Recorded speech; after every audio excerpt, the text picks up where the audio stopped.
High on Life, our really special guest, now I've got to say extra special, and I'll explain why in just a moment, is Sandy Gutman. Sandy Gutman, welcome to Lily High on Life. My pleasure, Lily. My pleasure to be here. And I call you extra because apart from being dashingly handsome and travelling the world and being debonair, you actually have an alter ego. I do, and it's actually 41 years since I've been doing this alter ego. And your alter ego is Austen Tayshus. Yep, it is. And King of the Goyim, which is an amazing story. One of the reasons that we're doing this interview right now, 2022 June, is because next month you actually have a documentary that's been made about you that will be played on Foxtel. Yeah, it's called Fox Docos. That's the channel that it's going to. And I've sold it to... I made this doco and I've sold it to them for 5 years. So it actually goes on this Fox Doco channel for 5 years. And a documentary about yourself. How did you conceptualize it? And was there a reason behind doing it apart from just the publicity? Well, it had nothing to do with publicity. It had to do with putting a cap on the first 40 years of my career as I embark on the next 50. So this is basically just saying this is what we did, this is what happened, and this is the end of that period. So it's this is episode 1 coming to a close. So this doco is predominantly about what I have done and what Michigas I've done and how I've shaken things up since 1980. I'm really impressed because I've also always been a great believer in generating and imagining it. You know, Theodore Herzl, our great hero, whatever your mind... Yes, right. Whatever your mind can conceive, you can achieve, and going after and doing what you want. So I'm really excited that you not only decided to do it, but actually followed through and did it. Well, yeah. Well, I gathered a few mates together, really. So the guy that directed is a fellow called Peter Cox, and I've been involved with him since my Phantom clip. Actually, since the late 70s, I was working as a cinematographer, as a camera assistant on film clips with him. We made clips for the Angels and the Cold Chisel, etc. in the 1970s. So he was the director then, and then I used him on several projects. So the Phantom Shuffle was my second single, and then we made a long form video with Roadshow called On the Edge, and many things I've done with him, and I really love working with him. He's a smart guy, and he loves cinema like I do. He loves cinema like I do. And this compelling theme of, you know, following through and doing what you want to do is really important for my listeners, particularly because a lot of people think about, dream about, but never do. So even the fact that you're a comedian, that was must have been an interesting choice, especially when you started doing it. Can you talk a little bit about those early days and deciding to go into comedy? Sure. So, you know, I was at university studying dentistry because my dad, a Holocaust survivor, wanted me to have something that would always be, because I would always be able to make a living. I hated every second of it, and all I did was smoke marijuana at university. And then I changed to an arts course, which I liked a lot more, but I could see that was a dead end. Then I went to the film school for 3 years and graduated as a cameraman and a director. Actually, I didn't graduate as a cameraman. I did the cinematography course, but I never finished that. You know, I never got a diploma as a cameraman, but I got a diploma as a director. So I went into the film industry, and I wasn't suited to that either because I'm not a technician. So I waited till I was 27, and then I auditioned for a fellow called Rodney Rood at the Comedy Store, which had just opened in Sydney. And he's a good friend of mine still. He's almost 80, but he carved a niche for himself with you know, the Dumbos, really. But I was just looking for something to do that would be creative, and the way you frame it is right. I just couldn't find anything that interested me, and until I found this, and obviously I've stuck with it for 40 years. So it's something that really, it's a big challenge. Comedy. It's hard work, and it's intellectually something that really it really inspires me because. So, Sandy, that first time, did you, because you're pretty outrageous on stage, but that first time you got up, did you just get up and wing it, or did you spend time writing and structuring? Well, I was working with a fellow called Billy Birmingham, who went on to have a huge career in comedy as the 12th Man. He was just became a huge star. And he was just a genius that I found, just by chance I bumped into this guy. I actually wanted to write a movie with him, a comedy movie, but we ended up him becoming my manager and he wrote with me or wrote for me, and we were together for 2 years, and we had this huge thing that he wrote called Australiana, and which was, just a remarkable success. I mean, I went from, a total Gornish, like most of your listeners, to a gigantic star. And you said it, not me. But I'm only mucking around, everybody. Hello, how are you? How you going? Everybody, keep a smachs there. So, you're allowed to ship nachas from yourself. Yeah. Not a problem. Yeah. So did you do the Australiana stuff that first time, or was it something? No. There were a few lines like, how far does a ding go, or how far, exactly what does a didgeridoo do? I had a few lines like that. And then I just had a whole lot of other stuff, and he gave me a few things, and together I put an act together of about 20 minutes, and I just did that for the first 2 years until Australiana was fully formed, and then we had a record company come down there, which is all covered in this documentary. A record company came down and saw me, actually a guy called Martin Fabini, who is actually half Jewish, his father was Hungarian, but he doesn't want to know about Yiddish guy very much. He only wants to know about, being a groovy record producer.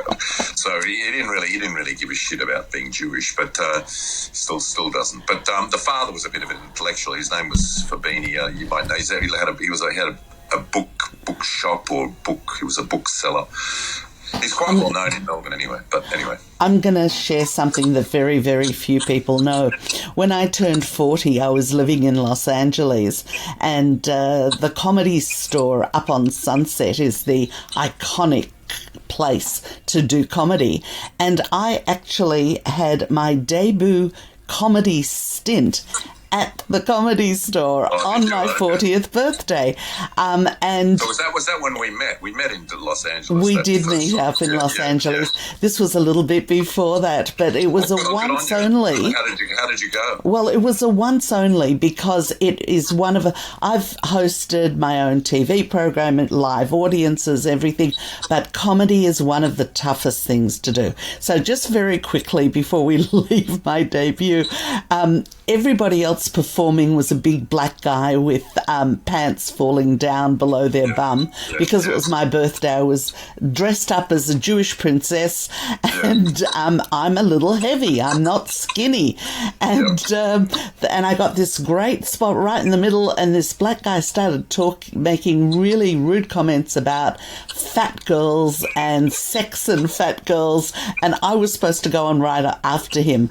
So I just got on, I forgot everything, I left everything I was supposed to talk about and just commented on him and his act. So that was the start and end of my career. That's gutsy. I auditioned for Mitzi Friedman one day in there, and my first line was, I've worked a lot of toilets, but this is the biggest one. And she said, "Get out of my place. Get out of this room. You never work in here again. You never work in the industry again. Get out, you fucking..." Whatever it was. Don't you love LA?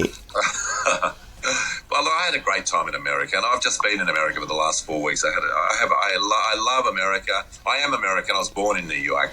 That's why I speak, a little bit like a New Yorker. But my parents met in New York. They had a shidduch in New York, and they married in New York. So. Very nice. So you were actually born in... I was born in the Mount Sinai Hospital in New York. Ah, right. In 1954, and while there was a St. Patrick's Day parade outside the window, as my mother used to say, to the St. Patrick's parade, there was a pussy whatever outside.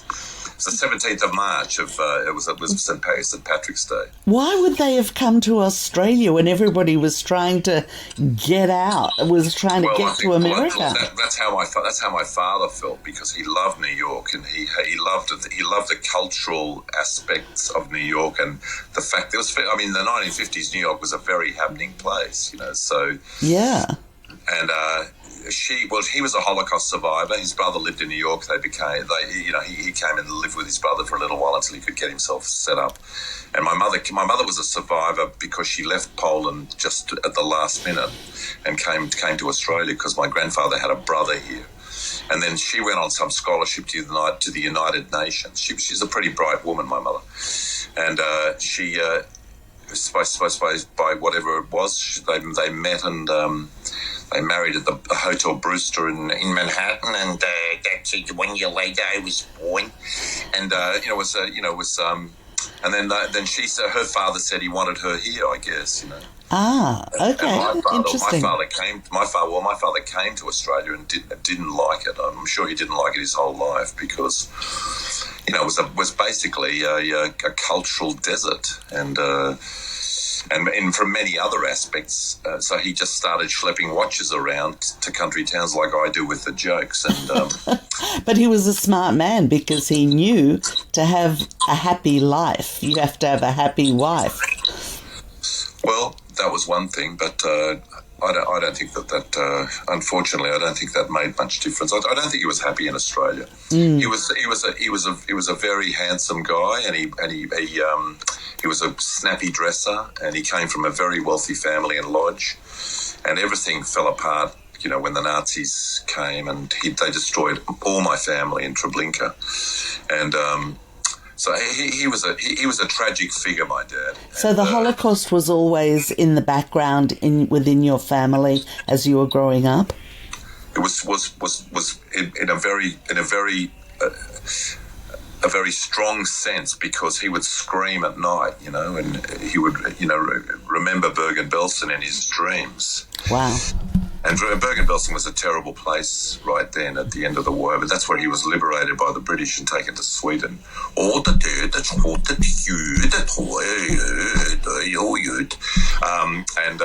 So he lived in Sweden actually for a few years. Wow. too. Did he talk to you about it openly? He talked very openly to me about it, yeah, all through. And I was very inquisitive.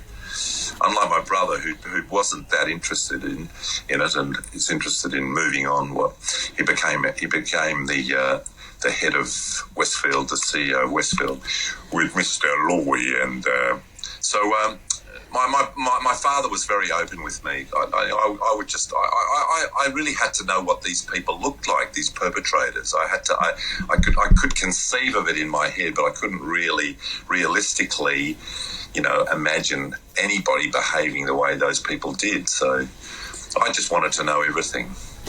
And do you remember what age? Were you very young, in your teens?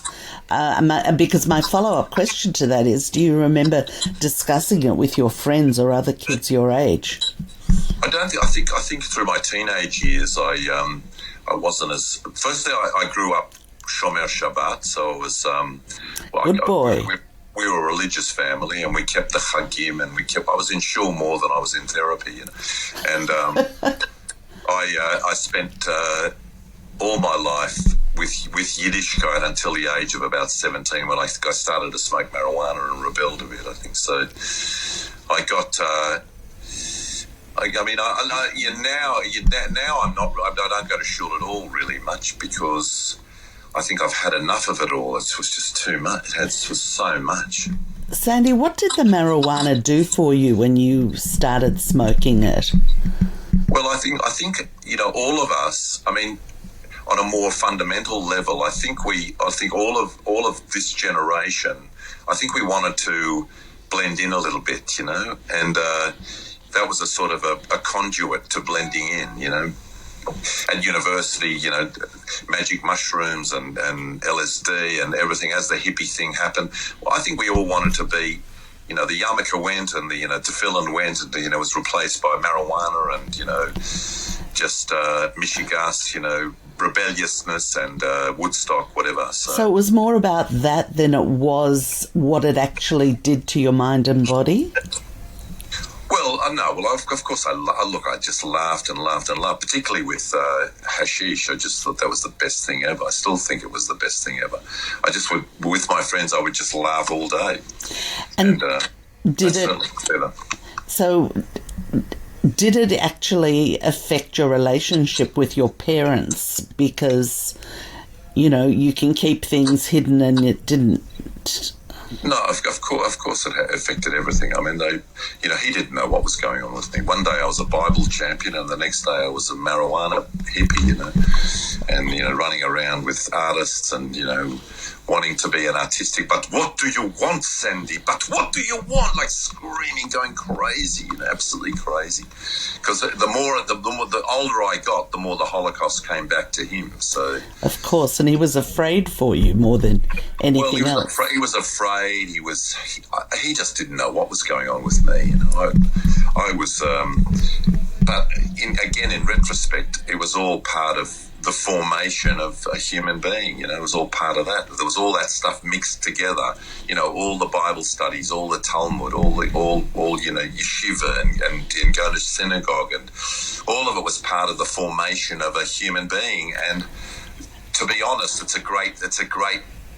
They're all great components because they've all been useful in this creative life. Absolutely. Everything you go through, that you can't do anything wrong in your life ever because you don't know what the alternative would have been if you'd done something different. Well, that's right. But then, when you come from mixed up people, I mean, these people were completely samished, One day they're living in luxury in lodge, and the next day they're in transit or in a cattle car or in a concentration camp lifting giant stones, or their whole life was completely turned upside down. That whole concept is something that is just unimaginable, even though we know the details of it. But you did eventually get married yourself and have children. Yeah. Was that... I met this girl in Perth who was a non-Jew. She was a shiksa, and her name was Emma, and she was a beautiful girl, and I just thought, here's a chance to have a family. And she was into converting, so she did a full Orthodox conversion. Were your parents happy? Hey? Did it mend relationships, or did it make your parents a little calmer? Well, my father died before all of this. My father died. He would never have tolerated me marrying out. And your mother? My mother was very accepting, but she came to Australia. That her parents were not particularly Orthodox, practicing, not really. I mean, just in a sort of a tokenist way. So she didn't really know much about it. I don't think she could read Hebrew. Or she wasn't really that. So when this girl came, and she was a lovely girl, and so my mother got on very well with her. She actually, in fact, went and worked as her assistant at the Jewish Board of Deputies for quite a while, and now she works as Sheryl Sandberg's assistant at the top of Facebook. Wow. So, and she's going with Sheryl. When I think about it, it's amazing. Oh. Anyway, when I think about that... Because Cheryl's just left. Where's she going? Yeah, well, she hasn't left yet. She's leaving in September. But when she leaves, Emma's going with her. Wow. That's so amazing. Yeah. And, Cheryl's a practicing Jew. And I did not know that she's a practicing Jew. Oh, yeah. And my ex-wife knows a lot about it because we practiced. I wasn't very good at that time. I was very lax in the whole thing. But in my 40s, I think I just dropped the whole thing with I don't know what happened. Something happened. But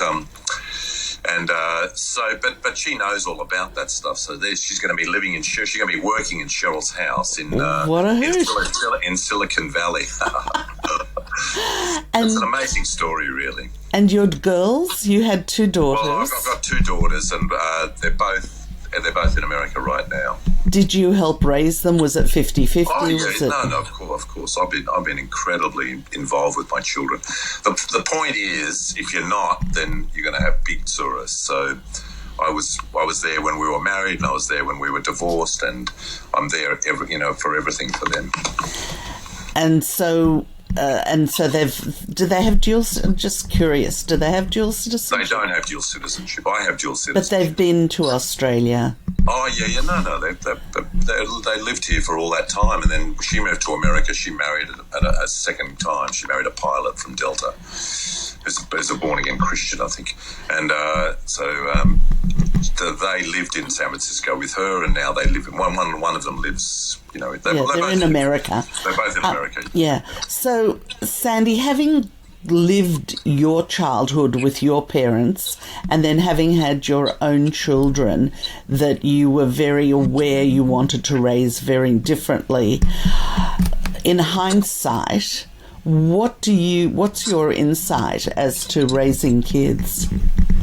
Well, look, there are many things, but the most important thing is unconditional love and non-judgmental. I've tried to be non-judgmental.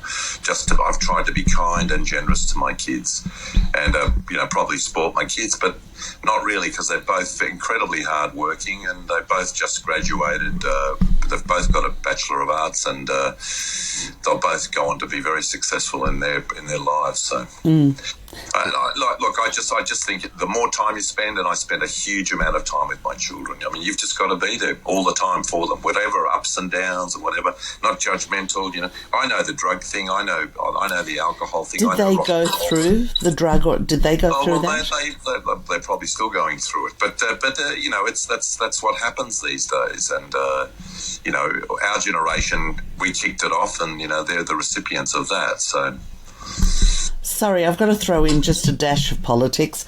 Would you be happy with them learning about that they weren't either a boy or a girl when they were 3, 4, or 5 years old, if that were part of their curriculum? Well, I think they're very up with everything. I mean, they know what's going on. No, but as a parent, would you have also indulged that kind of woke educationalism? Look, if you want to go into the whole woke thing, I think it's Michigan. It's completely Michigan. It's gone far too far. And it's for the victims of the world to get their revenge. So fair enough. I mean, we've been victims too, and we just stood up and got on with it. But now it's the victims whinging thing, which is that's an interesting perspective. Well, it's fair enough, but it just gets too much. In my business, people are telling me what I can say and what I can't say on stage. It's just ridiculous. I mean, in my case, I've never been. My shows have always been socially conscious, and as a Jew, I understand prejudice as well as anybody. So, my shows have always been. I mean, I take the piss out of the Muslims, or I take the piss out of this or that, but there's always a point to it, and it's not just gratuitous comedy. It's never been gratuitous. It's always been lifting the bar. And if people look at my body of work, a lot of the people at the ABC who wouldn't let me, in the door, they will see that, I've done a lot of stuff about reconciliation with the Aboriginal people who basically are the lost Jewish tribe, and many issues I've dealt with that Pauline Hanson and all these other idiots. I've dealt with so many things that are very woke, but suddenly they've got woke belongs to them now. So is that important as you're writing now and going into the next stage? Do you take all of that into consideration? Are you afraid to? No, I'm not. I'm certainly not afraid. I temper everything with what's going on, but I don't shy away from stuff. And I like Ricky Gervais, who I think's about the best comedian around in the world right now. Yay, Ricky! Well, he's clever, and he doesn't compromise, and he pushes it right to the limit. And they all hate him. All those woke people all hate him. But he's fantastic. He can talk about woke and be very funny about it, which is that's a real skill. He's obviously a very smart guy. So I like him, and I like all his stuff. I like what he does. I like that. I like the fact that he's a working class boy who's done. He's made hundreds of millions of dollars, and he's good on him. Hey, good on him, exactly. Sandy, when people first meet you or when you're meeting people, and I'm asking this question both for people who know who you are and what you do as well as people that don't, do they just expect you to be funny? Well, look, any comedian is, I suppose, expected to be funny, and the pressure's on, particularly on television, when you do those. I've done so many of them, hundreds of interview programs where, you've got an extra added pressure of having to be funny, not only, articulate, but funny as well. So that applies on a personal level and it applies at a professional level. What about when you're dating? Well, dating... Because I've been out with a few comedians who have done okay, so some of them are pretty well known. And really, no offence, but I've found some of the most boring people in the world. Well, that's true. And also, most comedians are not funny at all in real life. I don't really understand that. I don't slave around making a one-liner like somebody like Jerry Seinfeld, who I find incredibly unfunny. Those sort of people, they spend every second working out on where the dot's going to go and where the comma's going to go. My humour evolves and predominantly on stage. All my best gags come from on stage, dealing with the public and just mucking around, and because I get on a certain level, I get on a certain neurological level that it just stuff starts to inspire. I get inspired on stage. I don't really get inspired in front of a piece of paper. So most comedians are not funny, and most comedians are boring, and I don't spend time with many comedians. There's one comedian in America who I've spent a lot of time with. His name's Barry Diamond, and he's just the funniest guy, I think, in the world. And he was good friends with Robin Williams, and he sort of looked up to Robin, but I think he's so much better than Robin. So I must say, actually, Sandy, we've spoken just personally over coffee just 2 or 3 times. But what I've found with you is that you're so interesting in yourself. Your passion and your worldview and the things that you're generally interested in, involved in, actually give you a very charismatic personality, if I can put it that way. Well, that's very kind of you. But I've always been curious. I'm just a curious person. So I know about cinema. I know about literature. I know about the arts. I've travelled incredibly widely in the world. I've met incredible, very, very well-known people. I've just hung around with very smart people. And I guess it rubs off. But those are the people that I seek out too. People who are fully rounded. Yep. And when you look back on your upbringing and the Jewish education particularly, I mean, winning a Bible contest, not just being entered into it. Well, only in Australia. I didn't win in Israel, but I won here. That's okay. Yeah. It's more, do you take what you learnt in those early days? Does Bible wisdom actually hold you in good stead these days? Well, I think like I said to you before, it's all it's a compartment. They're all compartments of your personality. They're all things that add to your personality. So my children, for instance, they don't really know what they want to do. So I said, okay, well, go and do an arts course, and then through that you'll find other things, and that's what's happening. They're both finding themselves through. They really have both applied themselves very, very strongly to their studies, and out of that will come something else. So it's all these things add to your general who you are, general knowledge. and their connection to Judaism at all. Well, I think that whole generation is running away. I mean, there was a thing the other day in the paper about the Christians, how the Christians, like 50% of Christians don't go to church anymore. And I mean, it's happening with the Jews too all over the world. They don't really want to go to shul. My children say, I don't think there's a God or this or that. I mean, these things go in cycles, though. You know? Absolutely. And anti-Semitism is there to help us become reformulated, and reconnect. Well, that's what happens. The German Jews, you see, we didn't want to know about Judaism at all. They were so very happy to assimilate and Yes. Christianity.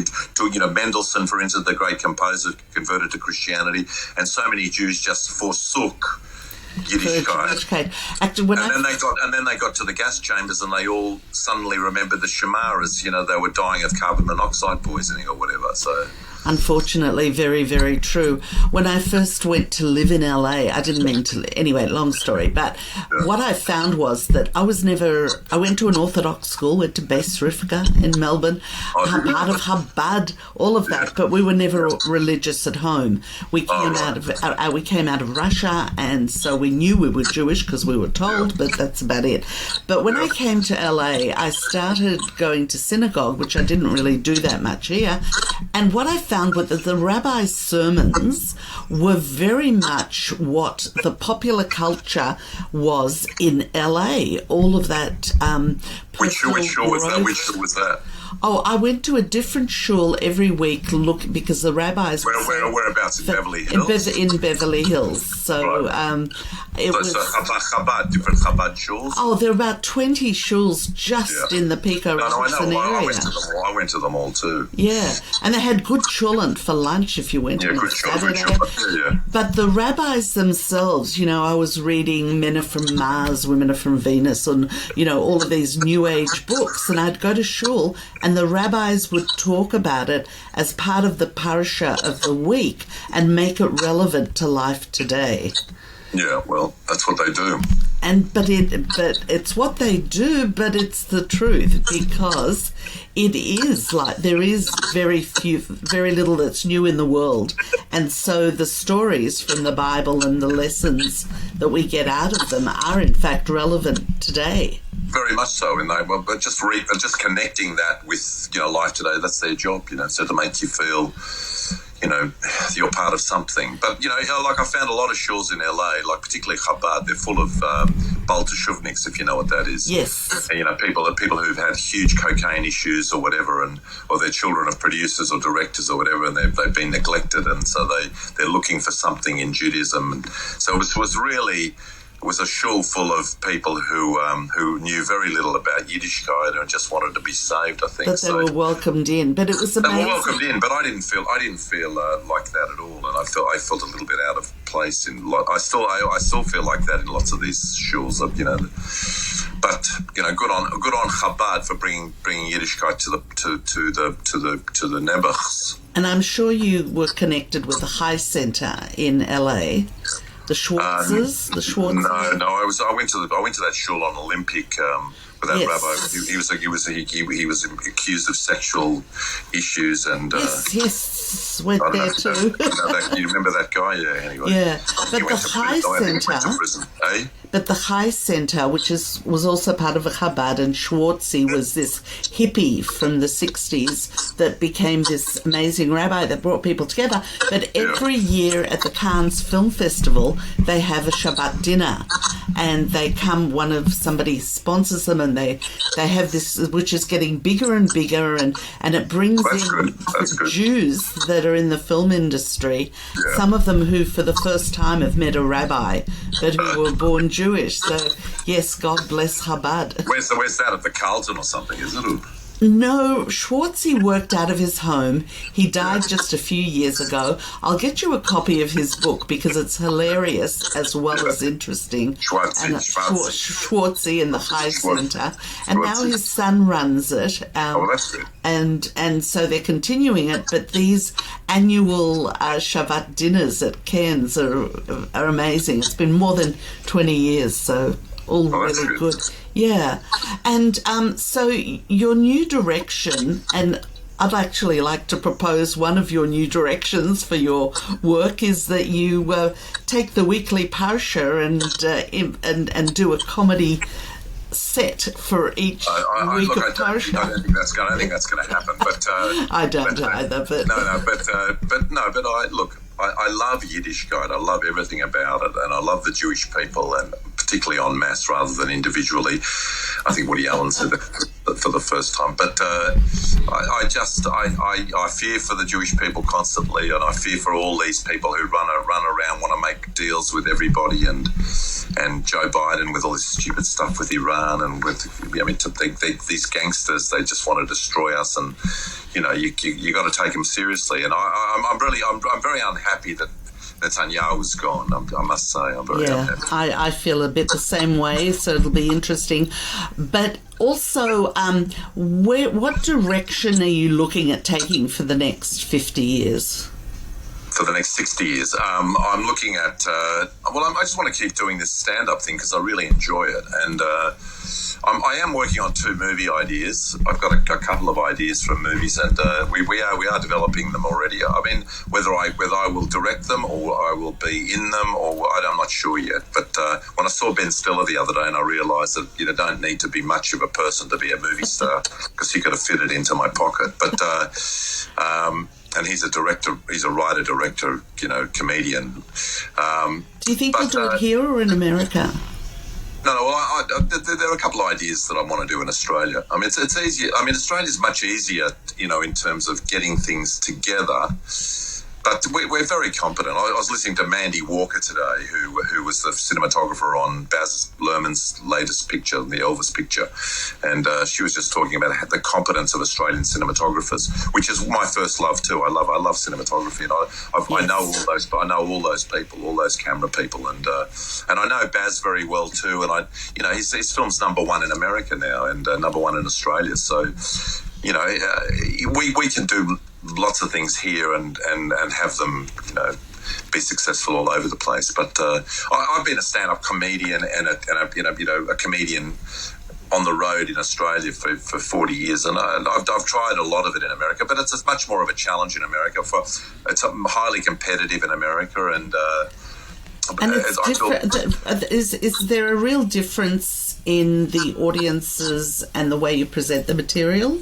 Well, I think for me there's a difference because I feel very confident in Australia about the Australian psychology, and that's what I utilise the most. I just go right in there. I go in hard in there, and lots of them don't like it, and lots of them love it. So, I mean, I started off as a legend, for the Aussies with Australiana. It's the biggest selling single in the country's history. So, you had some brilliant stuff. Do you remember any of it? Yeah. Well, I'm very, I can really do it. I know how to talk to the Aussies. I've got the damn. So, I've got that, and plus, I've had a great time entertaining Australian Jewish audiences too. I've had a wonderful time doing that because they really get all the subtlety that is inherent in the relationship between the Aussies and the Jews and all the immigrants and the Greek community. So I've got every accent down for everybody in Australia, and I feel very comfortable here, and I also love the lifestyle here. Although I had a beautiful time in LA just now, I just felt absolutely terrific. But I was at the Four Seasons for 4 weeks, so you poor darling. I guess somebody's got to do it, otherwise they'd have to close down. Well, that's right. But I think I kept them going. I kept them going, particularly in the restaurant, because the Mexicans were really very appreciative that I was there. Gracias, buenos dias, Mr. Gutman, buenos dias. ¿Cómo estás, Mr. Gutman? Hello, Mr. Gutman. I think it was the 20% every day, but whatever it was. It was a great experience. But you know what? When I was in LA for 26 years. Really? Went for 6 months, turned into 26 years. And I was very hesitant about coming back to Melbourne, but I came back for family reasons. So, it was not... Well, of course, everything in life is a choice. But what I've found is that Melbourne is amazing. The food, the restaurants, the food culture is better than LA. dare Well, I say so. well, the Melbourne thing really started in the 50s, with Mercamora and, the Jews coming here, the whole Mora family, they really added to the gastronomy of that city and I don't know that history, yeah. The culture, you don't know them? No. Oh, he had the gallery, the Tolano Gallery in and he was an art dealer, and Philippe Morris, the film director, I was more Sherazade, Ackland Street. Oh, right. Well, they weren't they weren't so Jewish, but they were both Holocaust survivors. Philippe's father, George, was in the French Resistance with Marcel Marceau. Oh my God, I wish I'd known that, because I often went to Tolano's and loved it. And yeah, well, he was living on North Havenhurst near the Chateau Marmont, Philippe. You don't know who he is, Philippe Mora? I had not heard of him until He's an Australian film director who made Mad Dog Morgan in the 1970s with Dennis Hopper, and and then he had a huge career in America. He made Brother Can Spare a Dime. Anyway, whatever. Yeah. So, having lived to this stage which you have now, we've only got a couple of minutes left. Summarise what you've learnt through all of that time and what you're now aware of that came out of all of your experiences. Well, I think the main thing was that I was very apprehensive about following a career like this, an artistic career, even though I pushed for it. My dad always said, "We have no talent in the family, Sandy. There is no talent in nobody." So that was a bit of a kick, but he did enjoy when I brought the geld home and just threw it on the bed. Thousands and thousands of dollars from one night's work. In the early '80s. But I think getting the confidence to be who I am, and now I'm very happy I'm very happy in my own skin, I guess, and I've had a terrific life now. I'll be 40 next year, and it's been a wild ride, and I'm really looking forward to keep on doing it. To keep continuing, with it, whatever. Excellent.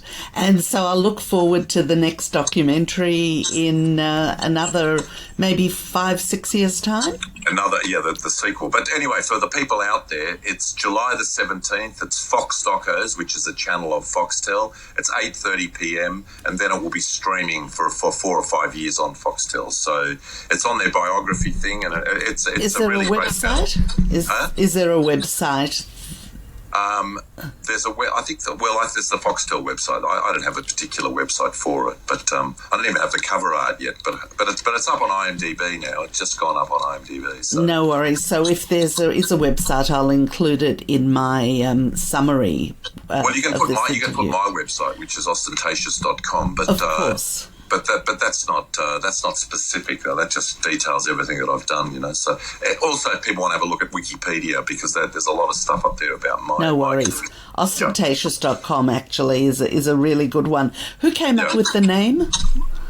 Well, actually, the name came from Billy Birmingham, who wordplay was his thing. So Ostentatious from Austin, Texas was the initial thing, and I spoke a little bit like that, but it quickly evolved into this Australian who was very circumspect about the country, and it's really been a story of an observer, like I guess like Groucho, like the Marx Brothers. I mean, their thing was all about standing on the sidelines, looking at the upper class, and what Margaret Dumont was representative of that, and that's the silliest thing I've ever hated. The man threw a 4-year-old kid, and I bet he was glad to get rid of them. So that was their thing. Their thing was, and that's what we do as Jews. I think we're not really accepted, so we take the piss, and by taking the piss, we get more accepted because they laugh at it, and then they put us in concentration camps. And we get comfortable in our own skin, so hopefully we get better and better at avoiding that, especially now. Well, we get comfortable in our own skin, but the thing is not to get too comfortable, because we'll always be reminded of who we are and that we're not really wanted, But that's okay. It doesn't worry me. I've had a bit of a shot at back at them. And Thursday we're going to Germany to poison the water supply in 15 cities with a few mates of ours. So. Okay, Sandy, up to that point, it's been a really great pleasure. It's been a great pleasure. It's been great talking to you. Thank you very